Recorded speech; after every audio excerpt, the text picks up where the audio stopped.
everybody, it's Blake with Channel Android, and in this video we are going to do a quick look at first impressions of the Motorola Droid Bionic. What I wanted to do was take a brief moment to take a look at it. I was going to do an unboxing, but, well, let's just say the video of the unboxing didn't pan out. So we'll take a quick look at it, and I would like to take a few minutes to compare it to the Samsung Droid Charge, which currently doesn't have a memory card or a SIM card in it, and the HTC Thunderbolt. So I guess you could say that this is a little bit of a Verizon 4G LTE showdown. Okay, first off, let's get it back on. I like what I've seen so far in the first day with the device. It feels really nice and snappy. In the past, I have not been a fan of the Motorola devices that I've used. They've always felt like they just had a little bit of molasses on top of their user interface. I believe that blur was the cause of that, and we are using a new blur on the Bionic, and it seems to run a lot snappier. Of course, it doesn't hurt that this is the first dual-core LTE device to come from Verizon. It's pretty responsive. If you know what you're looking at here, you'll notice that I'm actually not using the blur launcher. I'm using Go Launcher EX, and this is actually the device that I've rooted it, and I've already gotten rid of some of the crap apps that come on the device straight from Verizon.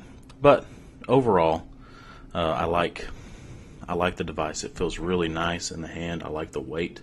It doesn't feel as light as the Droid Charge, and it's not as heavy as the Thunderbolt. I feel like it's a pretty good central point on weight. We have, of course, on the side here, we have our micro USB and micro HDMI. I don't really use the micro HDMI port on any device, but it's there. The back of the device has a nice soft touch feel to it, and we've got the camera and the speaker up there, as well as a microphone. Or is that? I can't even remember now. That might have something to do with the camera. Anyway, the power button is something that I always look at on these devices. It's kind of strange. It sits on top here, and there's a little bit of wiggle. You can, if you play with it, you can feel it wiggling, and it's not doing anything. And it may be that I'm just not used to the location, because the Thunderbolt has it on the opposite side of the phone, on the top, and then of course the Charge actually has it on the side of the phone. So maybe with a little time I'll get used to that and it won't bother me. The capacitive buttons are fine. There's nothing really much to say there. So yeah, I mean, it's an Android device. It runs really well. If you want to compare the sizes, none of these devices that I have are actually running stock software. They're all, well, this is stock, but it's rooted. The other two are running some custom ROMs. But if you want to look at the size of the device, it is a little bit thinner than the Charge. And of course, these two devices can be a little tricky in the way that they show their width, or their thickness rather, because they both have, and the lighting's not great here, but just like with the Droid X, you have a little bit of a thickening here. It's not as drastic as it was with the Droid X. It's more gradual as it kind of just slopes up, but it does make it feel thinner in this area where you're holding it, and it does feel thinner in the hand. And the Droid Charge similarly has a thickening at the bottom instead of at the top, so they can both be kind of deceptive about their thickness because they've distributed it different spots. The Bionic is about to slip out of my hand. There we go. So if you look at the height, try and get that over a little bit.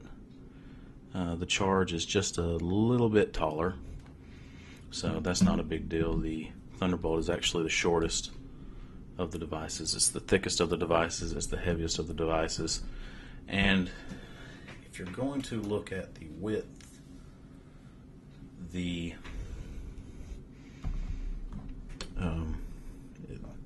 looks like the width is about the same on these devices. It may be a little bit, the charge may be the width-wise, the widest of the devices.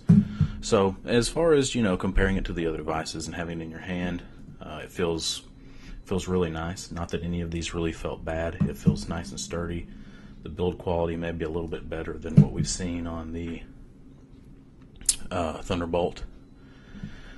And as far as the user interface, just kind of pulling it out of the box, the stock user interface was, the Thunderbolt was really snappy. The charge was not so much. And this is right there with the Thunderbolt. I think it's probably a little bit snappier, but it's been a while since I've used the stock Thunderbolt user interface. And yeah, there's a lot to like about this phone. And with a little bit more time using it and some more in-depth looks at it, I will provide you with a review on our website at channelandroid.com in the near future. So come on over to channelandroid.com and visit us, and be sure to check out our podcasts, which normally air on Tuesday nights. You can find them live at live.channelandroid.com, and over on the site we have plenty of information there on how to subscribe to the podcasts. Thanks for watching.